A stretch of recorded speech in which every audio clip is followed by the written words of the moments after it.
আপনি কি জানেন একসময় এই দেভাটায় প্রায় 18 জন জমিদারের পদচারণায় মুখরিত ছিল। ছোট্ট এক শহর জুড়ে জ্বলত গ্যাস ল্যাম্প। ইসামতির পাড়ে গড়ে উঠেছিল এক টুকরো মিনি কলকাতা। কিন্তু আজ শুধু কালের সাক্ষী হয়ে পড়ে আছে দেবহাটার জমিদারদের সেই সব ধ্বংসপ্রায় অট্টালিকাগুলো। হ্যালো এভরিওয়ান, আমি তান্না। আর আজকের পর্বে আমরা আপনাদের নিয়ে যাব দেবহাটার আজিজপুরে অবস্থিত জমিদার বৈদ্যনাথ রায়ের বাড়িতে। সাতক্ষীরা জেলা শহর থেকে প্রায় 30 কিলোমিটার দূরে ভারত বাংলাদেশ সীমান্ত ঘেঁষা ইসামতি নদীর কোল ঘেঁষে দাঁড়িয়ে আছে এই টাউন শ্রীপুর ও আজিজপুর গ্রাম। যারা ঢাকা থেকে আসবেন তারা সরাসরি বাসে সাতক্ষীরা নেমে লোকাল বাস বা ইজি বাইক নিয়ে খুব সহজেই পৌঁছে যেতে পারবেন দেবহাটা উপজেলার টাউন শ্রীপুর গ্রাম, সেখান থেকে আজিজপুরে। গুগল ম্যাপের লিংক ডেসক্রিপশনে দেওয়া থাকবে। 19 শতকের মাঝামাঝি সময়ে দেবহাটা বা টাউন শ্রীপুর ছিল ব্যবসার প্রাণকেন্দ্র।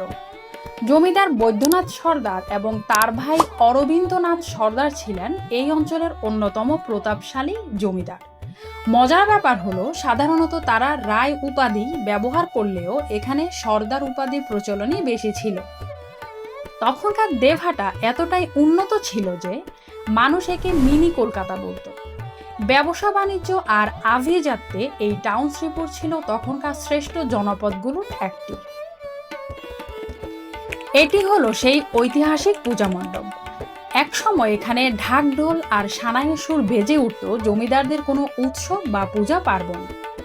কল্পনা করুন, যখন পুরো বাংলা অন্ধকারে ডুবে থাকতো তখন এই জমিদার বাড়িটি থাকতো আলোক ঝলমলে। এখানে ব্যবহার হতো গ্যাসের বাতি, যা তখনকার আধুনিকতার এক অনন্য নিদর্শন। জমিদারদের পারিবারিক পূজা মণ্ডপটি এখনো টিকে আছে, যদিও তার জৌলুস হারিয়েছে অনেক আগে। এই উঠোনেই একসময় ধুনুচি নাচে মেতে উঠত সবাই। ছাদের কারুকার্য আর ইটের সূক্ষ্ম কাজ দেখে এখনো বোঝা যায় বৈদ্যনাথ সর্দার কতটা রুচিশীল ছিলেন। যদিও বর্তমানে বাড়িটির মালিকানা পরিবর্তন হয়েছে এবং এর কিছু অংশ ধ্বংসের পথে, তবুও এর পরতে পরতে এখনো আভিজাত্য লিপ্টে আছে।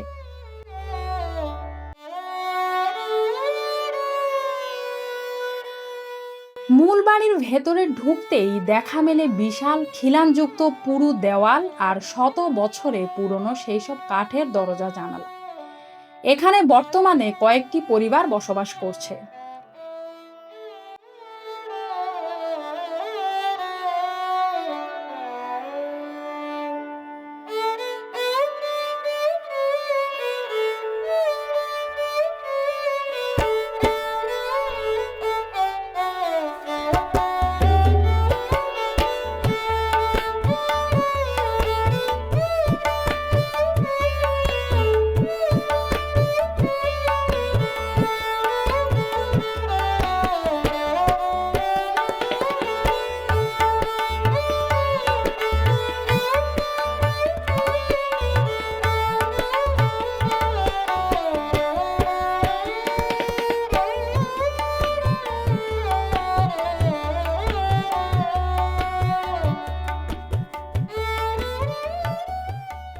সিঁড়ি দিয়ে দ্বিতীয় তলায় যখন উঠলাম তখন গা ছমছম করে উঠল।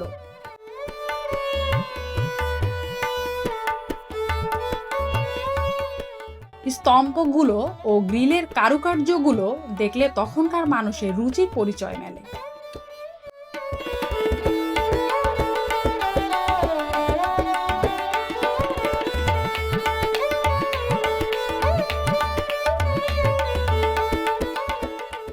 দেবহাটার অন্যান্য জমিদার বাড়ির তুলনায় এই বাড়িটি কিছুটা অক্ষত আছে, কিন্তু বয়সের ছাপ টের পাওয়া যায় এর দেয়ালগুলো দেখলে।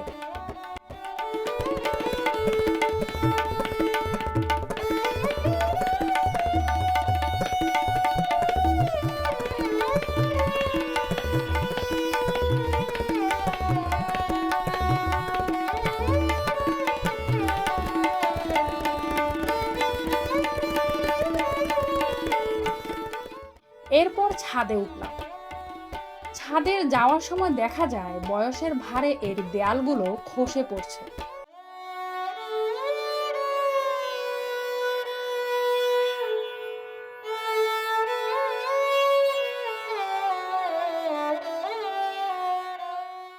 ছাদটা এখনো সে আগের মতোই।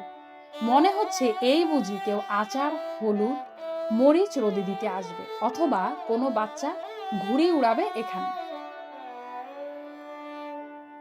লোকাল গাইড হিসেবে যখন আমরা ম্যাপে এই জায়গাগুলো আপডেট করি, তখন নিজের মধ্যে একটা দায়বদ্ধতা কাজ করে, আমাদের এই ইতিহাসগুলো নতুন প্রজন্মের কাছে পৌঁছে দেওয়া।